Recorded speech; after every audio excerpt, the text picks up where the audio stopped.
We have no problem whatsoever with any of it. So it's just our house, and we made it a home, and we're pretty happy with it. You still get people walking by asking, how could we be crazy enough to buy this house and stuff. But between the two of us, we've made it into a home. Yeah, and we tried to make it more comfortable and try to diffuse the whole mystique around it. And yeah, we were doing our best. She was a hardened criminal in the body of a little old lady. Yeah, she was a hard person. Pure evil. Despite the renovations, John still remembers the home as the boarding house where 9 people lost their lives. This is what I would call the death room.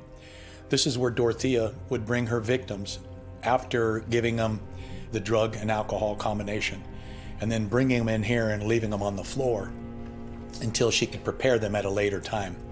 And when I pulled the carpet back, the odor was so overwhelming, it was unbelievable.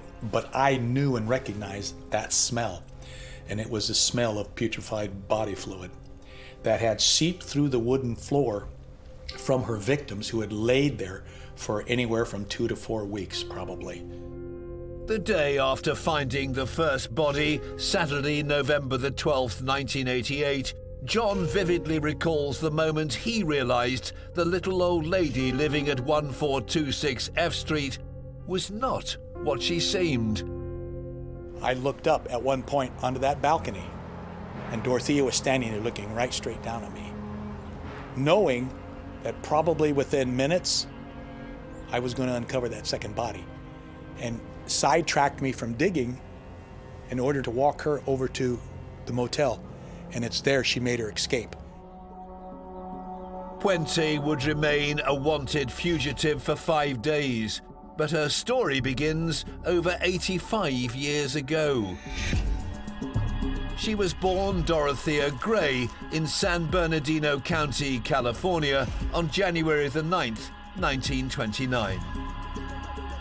She was one of several children. She lost both of her parents quite early on. She spent time in an orphanage. She was kind of passed from pillar to post quite a lot, so she didn't form those stable, secure attachments with her caregivers that many of us do, and I think that went on to shape the person that she became. Dorothea, lived a very difficult early childhood. She was deprived in substantial ways. She didn't have loving parents. She had to scavenge for food. By the mid-1960s, Dorothea had been married 3 times and taken on the name of her third husband, Puente. She had already served time in prison for forging checks and had found a new way to earn money.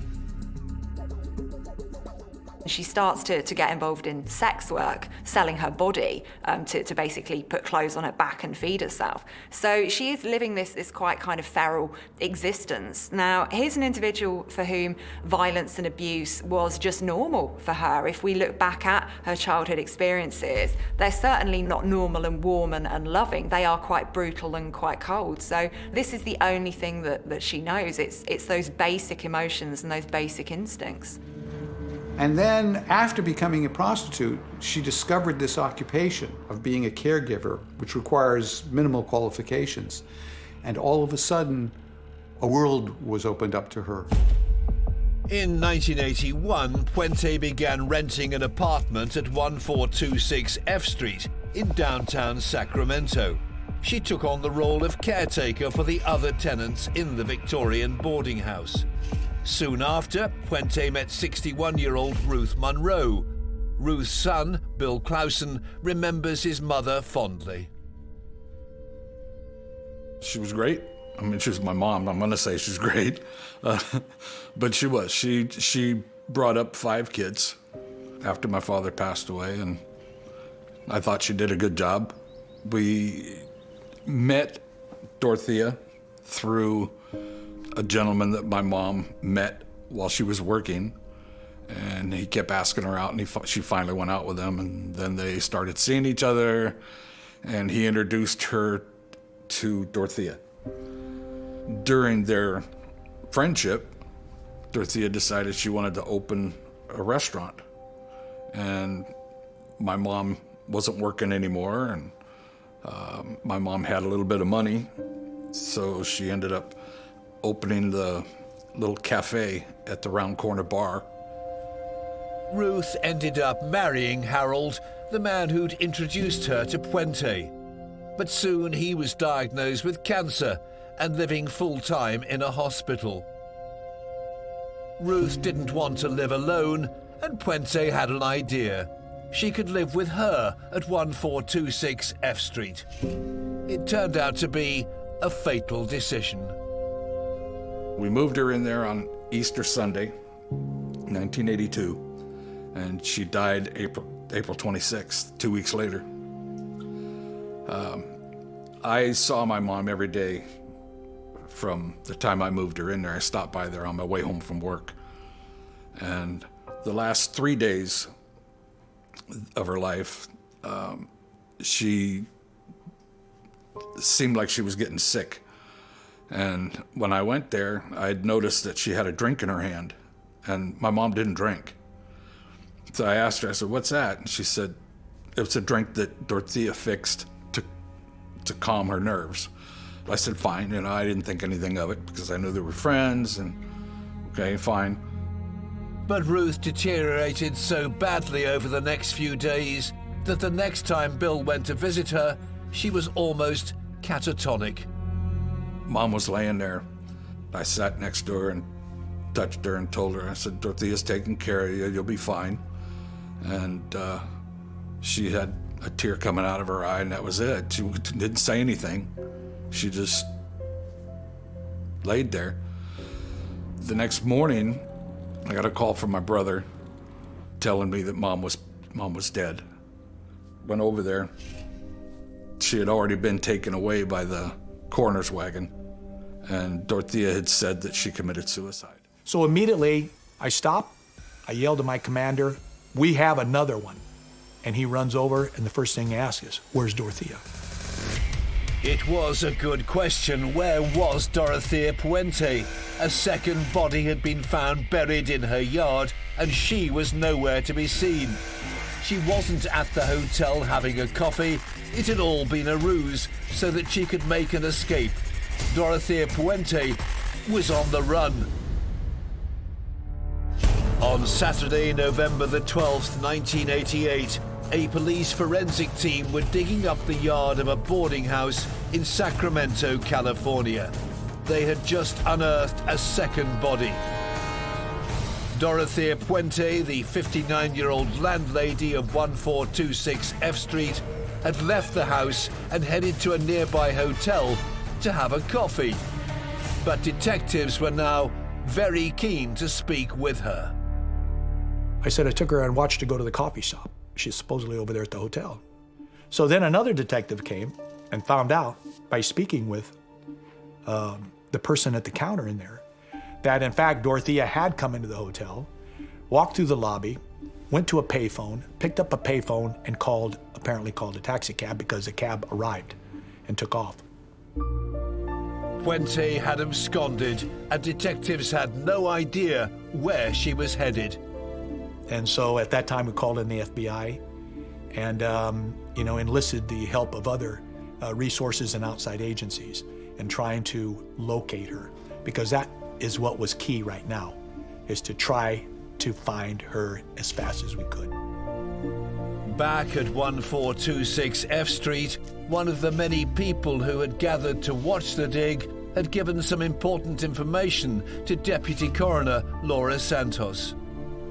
He told the story that he had dug holes in this yard for Dorothea, and she paid him cash, and then she just told him she was burying trash. So he came in and pointed out where he had dug holes.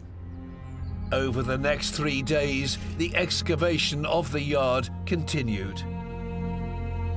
Just as we kept digging, we kept finding bodies and more bodies. And it just seemed endless. Whatever we took down, whatever we moved, wherever we were digging, we'd find a body. It was just unbelievable. She put 7 people in this small yard, and there wasn't even a witness to any of these burials. Not one. The seventh and final body was found on Monday the 14th of November. It was buried right in front of the house, just feet from the sidewalk. Well, she was kind of bundled up in almost like a scrunched up seated position, but she was missing her head, hands, and feet. I went through every flower pot and emptied them out to make sure that we weren't missing anything, but those appendages were never found. To this day, we've never recovered the head, hands, or feet. Their whereabouts, it's anybody's guess. If the walls in this home could talk, we would probably be horrified. 3 days after the discovery of the seventh body, Thursday the 17th of November, Dorothea Puente was finally found. She had been spotted by a man in a bar almost 400 miles from Sacramento in Los Angeles. He goes home, and while he's watching TV, he sees her on TV as being wanted on the news. So he calls LAPD, gives the information. I was just having drinks with this person. The man told the police which hotel Puente was staying in, and she was promptly arrested. John Cabrera immediately flew down to John Wayne Airport in nearby Santa Ana. We landed, LAPD pulled up, out on the tarmac.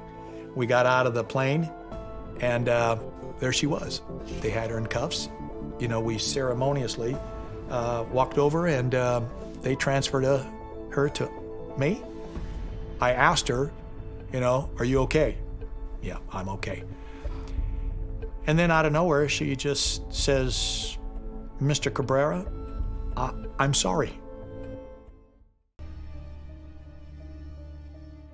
Downs was having a relationship with a married man, a fellow colleague at the US Post Office where she worked.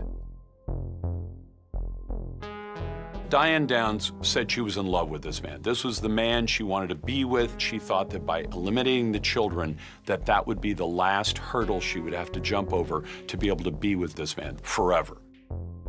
Downs had decided that he was the most important person in her life, bar none.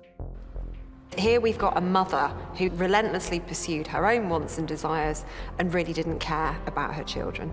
I suspect she's a classic example of a narcissistic killer. The only thing she thinks about is herself. Her children exist in the world for her. She doesn't exist in the world for her children. And her life history suggests that is true. This was a way to change her life. This was a way to get a new boyfriend, the boyfriend she wanted. And that meant so much to her that it was more important to her than the life of her children. This killer's story begins over 60 years ago. Diane Downs was born on August the 7th, 1955, in Phoenix, Arizona. You know, there's little to indicate that there was anything especially abnormal about her family life. Her father was a postal worker and her mum was a stay-at-home mother. Her father was quite the disciplinarian. He had some quite strict rules. He would often give lectures to his children about how to behave, but it was very much a stereotypical American nuclear family. As a teenager, Diane met Stephen Downs while in high school, and they became a couple. When she was 17, Diane enrolled in Bible college in Orange, California. But soon problems began to brew. Diane had gone to Bible college, but that hadn't lasted very long. She was only there for 2 semesters, and she was kicked out of college because of, quote, her promiscuous behavior. And that's a theme that we see throughout her life. After her expulsion, Diane returned to her parents' home in Arizona and married Stephen Downs. They got married when she was 18. Now, she was very quick to want to start a family, and they soon had their child. Their first daughter, Christy, was born in October 1974. Just over a year later, Diane had her second child, a girl she named Cheryl. Diane and her husband had 2 children together, and after this, her husband decides that's it, enough, our family's complete, and he goes and has a vasectomy. But Diane is absolutely adamant she wants another child, so she goes and has a short-term affair with another man and becomes pregnant with her son, Danny.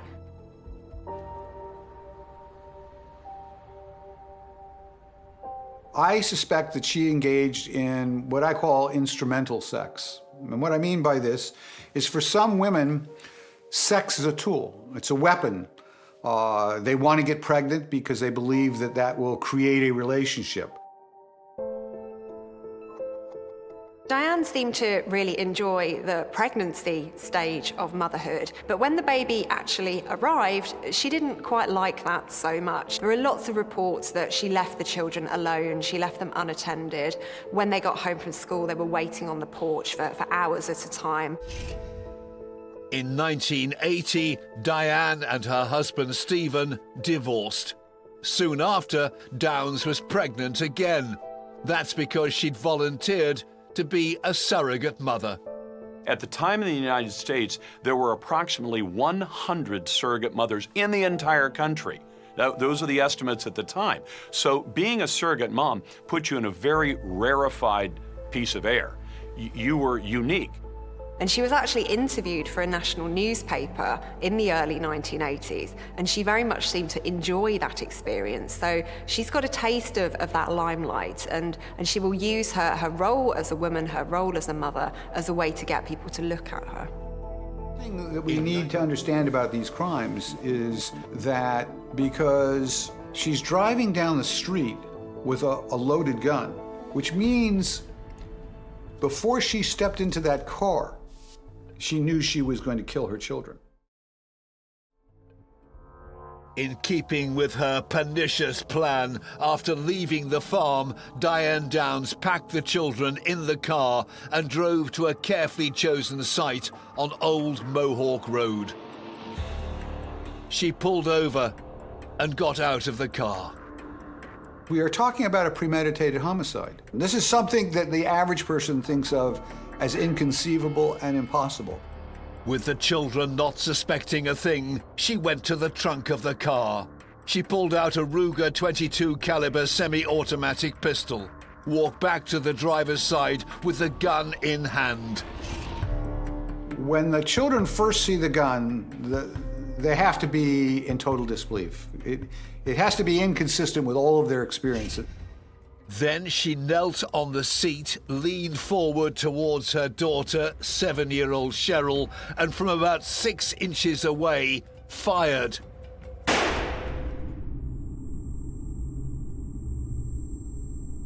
On the case on the night of the attack was forensic expert Jim Pex.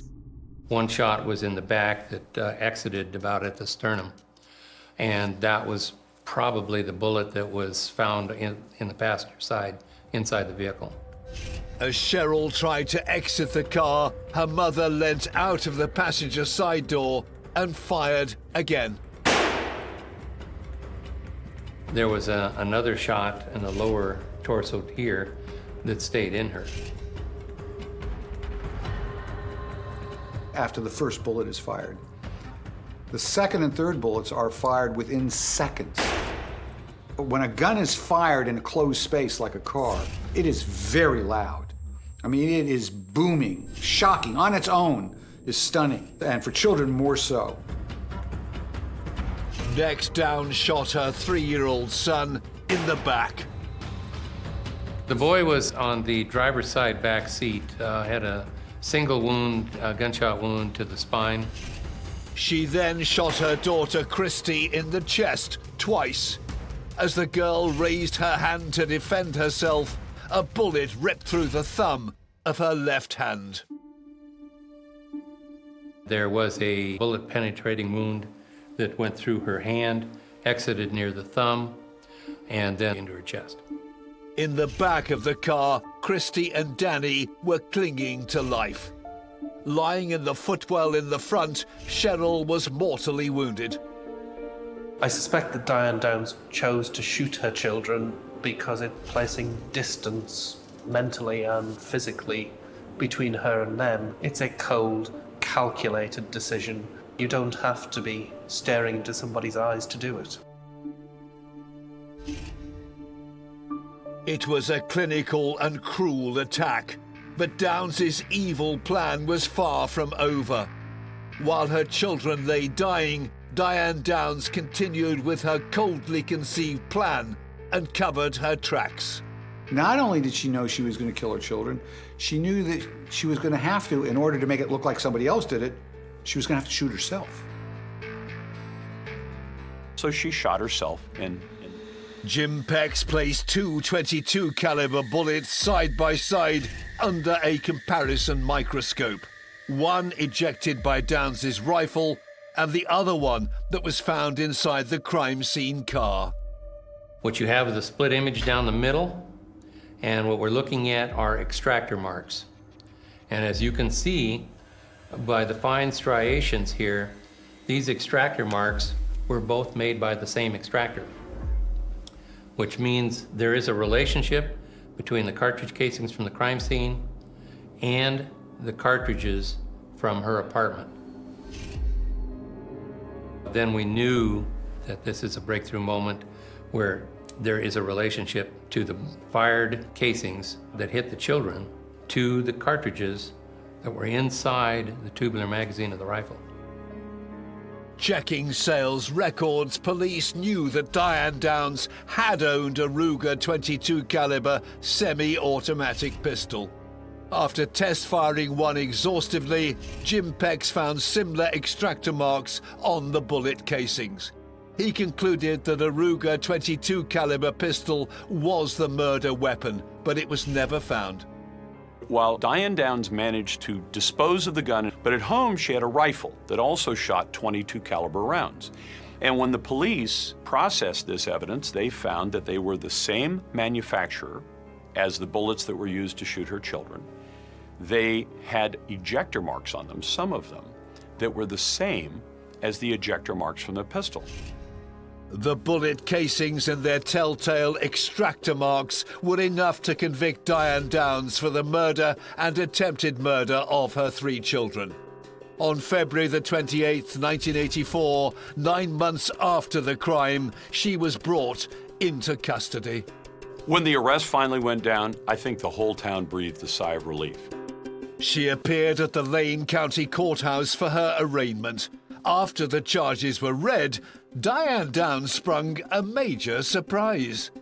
Her attorney stands up and, after he's finished all the legal arguments, says, "And besides, Your Honor, my client is pregnant and it would be bad for her health to go to jail." I was sitting in that courtroom in a seat. You could hear the entire room take a big, deep breath. It was stunning, just absolutely stunning. According to rumors, the father was a local reporter. There was one reporter that had sex with her, and I can tell you this, it wasn't me. And she became pregnant from that. But she loved the attention that she got. By the time the trial began on May the 8th, 1984, Downs was 8 months pregnant. Obviously, she was pregnant at the time of the trial, and this was something that I think she thought would help her garner quite a bit of sympathy. Her antics, however, were not enough to fool the jury. A mountain of evidence went a long way to convincing them of Diane Downs's culpability in the crime. Then her surviving daughter, Christy, took to the stand. This little girl had to have been under so much strain and stress. Her mother's tried to kill her. She's living with a new family. Her sister is dead. Her brother's in a wheelchair for the rest of his life. And now she has to sit in front of a room full of strangers and talk about the most difficult night of her life. She gets up on the stand, and when the person asks her the question, "Who shot you and your siblings?" she says, "My mum did it." This was one of those moments in court where everything is dead still, nobody dares breathe. Christy laid out how her mother first shot Cheryl, then turned and shot Danny in the back, then shot her twice in the chest. The testimony just tore your heart apart. This wasn't the critical piece of information. There was lots of physical evidence of what Diane Downs had done. But I think this was essential in making sure that Diane Downs was convicted of the crime she committed. On June the 17th, 1984, the jury found Diane Downs guilty of the murder of her 7-year-old daughter Cheryl and the attempted murder of her daughter Christy and son Danny. She was sentenced to life in prison plus 50 years. 10 days after she was found guilty, Diane gave birth to a baby girl. The child was immediately given up for adoption. At the same time, the prosecutor in the case, Fred Hughey, adopted the 2 children who survived their mother's attack. Is somebody who is deliberately targeting men who are upbringing with them. So she was regularly beaten by her grandfather. There were allegations of incest within the family. Her grandfather had a home-built sauna in his house. And if he wanted to punish her for doing something he didn't like, he'd lock her in the sauna and crank up the heat and just let her stay in there. Eileen's abusive childhood sent her on a downward spiral and fueled her hatred of men. This was somebody who was constantly in fear. Wuornos' grandfather allegedly, repeatedly said to her that she was worthless, that she should never have been born, that she was a mistake. So she's learning that she can't trust anyone, that she can't depend upon anybody. And this is very, very dangerous. Aileen learned early to use any means available to survive. Before she got to her teen years, she was known as a cigarette bandit. She would trade sexual favors for packs of cigarettes. It's said that from around age 11, she's using her body as something to trade, as a tool. And this kind of disconnection from her emotions is something that is going to have a significant impact on the rest of her life.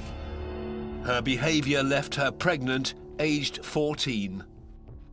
Now, on the orders of her grandfather, that baby is adopted. It's taken away from her.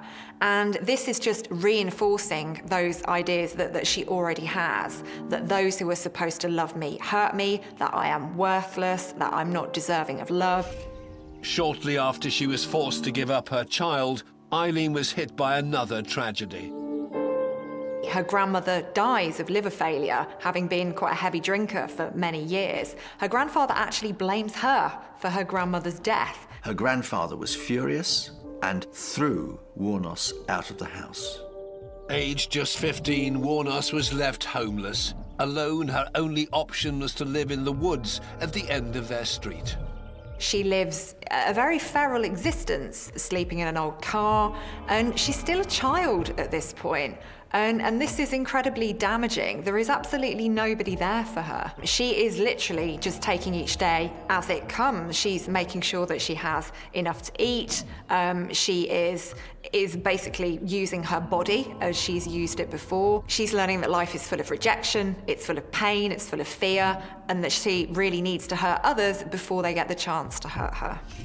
One person she was still close to was her brother Keith. Just 11 months older than Aileen, the rumour was that their relationship was an unnatural one.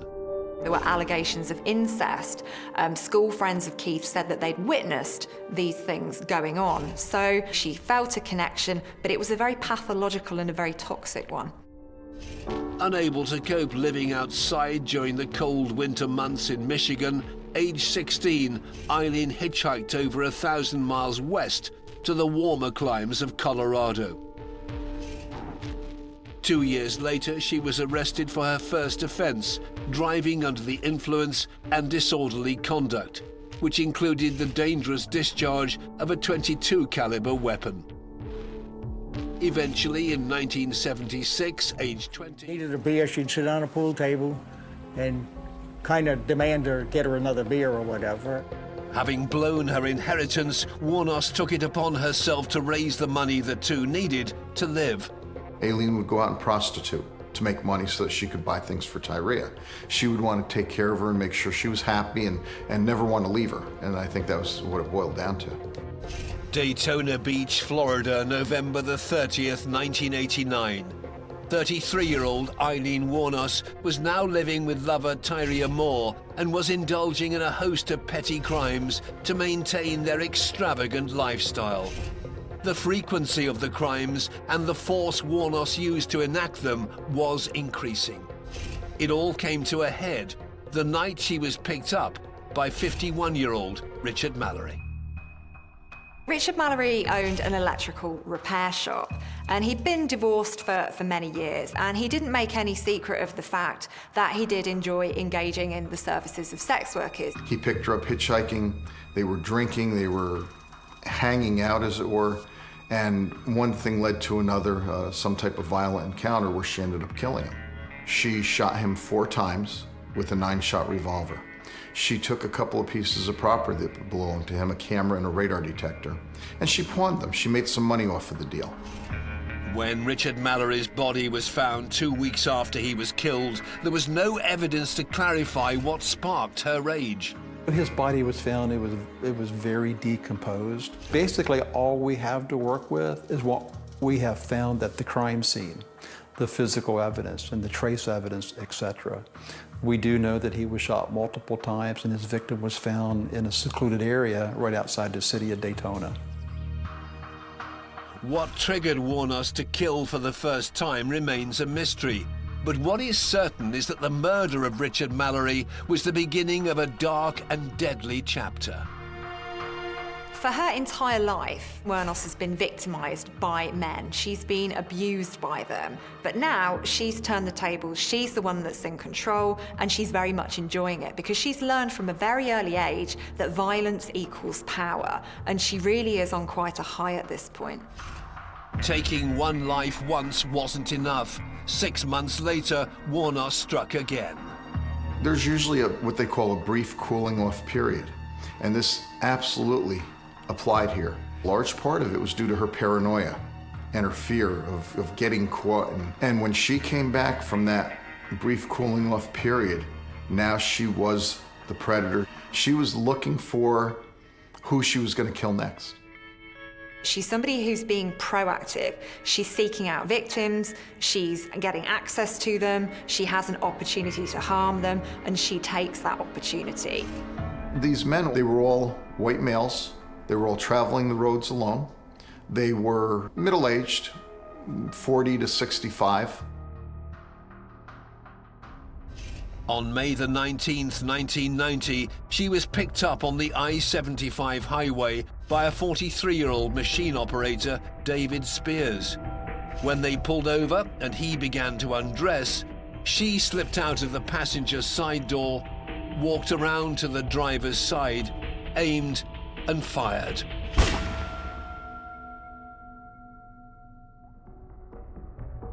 He'd been shot 6 times.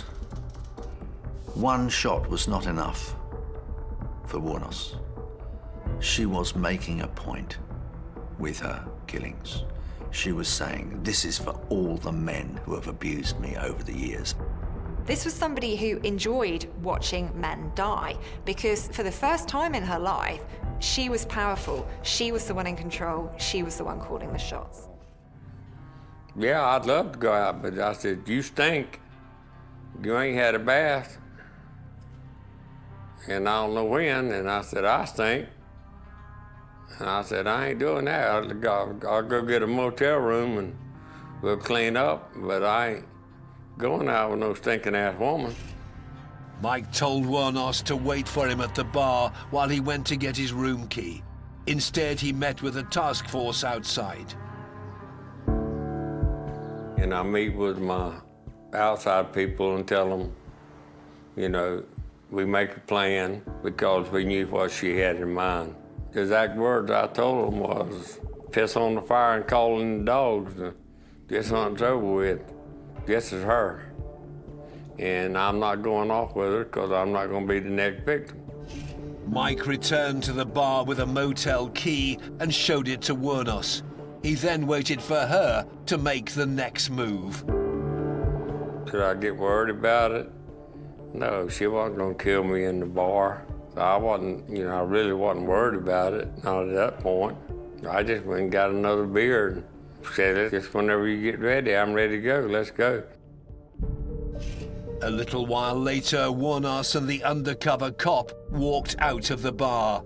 The owner of the last resort, Al Bulling, was an eyewitness to what happened next.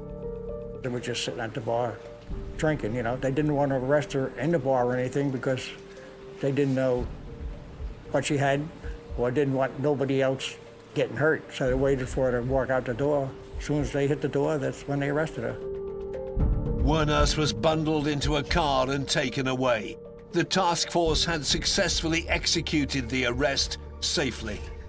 I wasn't worried about my safety because I had the best backup in the world. It was a relief. I think that's the best way to describe it, as a relief.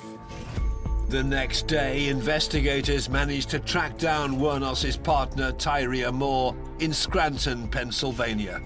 And they said to her, let's make a deal. If you can provide evidence, if you can help us convict Aileen Wuornos, then we will give you immunity from prosecution. So I think this was a very, very tempting offer. Tyria agreed to call Aileen and let the police record their conversations.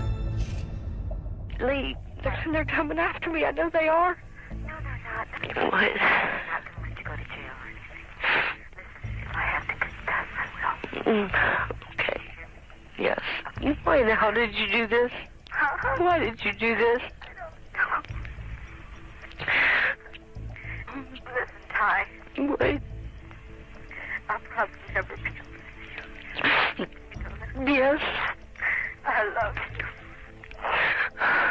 If I have to confess everything just to keep you from getting in trouble, I will. Okay. I love you. No. We'll do it now. Get it over with. Right this very moment? Yes. Get it over with. All right. The same month she was arrested, Aileen Wuornos fully confessed to the 7 murders. Well, I came here to confess. I wanted to be straight up with one thing right there and now. Sure. The reason I'm confessing is there's not another girl. I did it. There is no other girl. Okay, so then what you're telling us is you're voluntarily coming forward to talk to us now. Yeah, to let you know that I'm the one that did the charge. Despite the seriousness of her